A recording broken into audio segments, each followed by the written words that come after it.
আরেকটা সুসংবাদ শুনেন, সূরা কাহাফ যদি কেউ মুখস্থ করে, তেলাওয়াত করে নিয়মিত, বিশেষ করে সূরা কাহাফের প্রথম 10টা আয়াত যদি কেউ মুখস্থ করে, নবী করিম সাল্লাল্লাহু আলাইহি ওয়াসাল্লাম বলেছেন কিয়ামতের আগে দাজ্জালের যে ফিতনা আসবে, যেই ফিতনায় বহু মানুষ দাজ্জালকে আল্লাহ মনে করে বেঈমান হয়ে জাহান্নামে যাবে, এই ফিতনা থেকে পৃথিবীতে এমন কোন নবী ছিল না, এমন কোন রাসূল আসেন নাই। এই মানব ইতিহাসের প্রথম মানুষ আদম আলাইহিস সালাম থেকে নিয়ে আমাদের মুহাম্মদ সাল্লাল্লাহু আলাইহি ওয়াসাল্লাম পর্যন্ত এই লক্ষ লক্ষ যত নবী রাসূল এসেছে, সমস্ত নবী রাসূলরা একটা ব্যাপারে সাবধান করে গেছেন, দাজ্জাল আসবে, যে দাজ্জালের হাতে পাওয়ার থাকবে এত বেশি, অলৌকিকত্ব থাকবে এত বেশি, সে মরা মানুষকে জিন্দা করে ফেলবে, জিন্দা মানুষকে বলবে সে মরে যাবে, তার হাতেই সব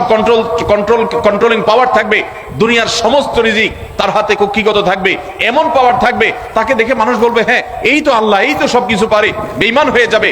এই দাজ্জালের ফিতনায় তোমরা পড়বা না, বেঁচে থাকবা, বুদ্ধি দিয়া বিবেক দিয়ে মানুষ বাঁচতে পারবে না। দাজ্জালের ফিতনা থেকে বাঁচার জন্য সকল নবী রাসূলরা এই জন্য সাবধান করেছেন। আমাদের নবী সাল্লাল্লাহু আলাইহি ওয়াসাল্লাম নামাজের শেষ বৈঠকে দোয়া মাসুরের জায়গায় একটা দোয়া পড়তেন, আল্লাহুম্মা ইন্নী আউযু বিকা মিন আযাবিন নার ওয়া আযাবিল কবর ওয়া আউযু বিকা মিন ফিতনাতিল মাহইয়া ওয়াল মামাত ওয়া আউযু বিকা মিন শাররি ফিতনাতিল মাসিহিদ দাজ্জাল।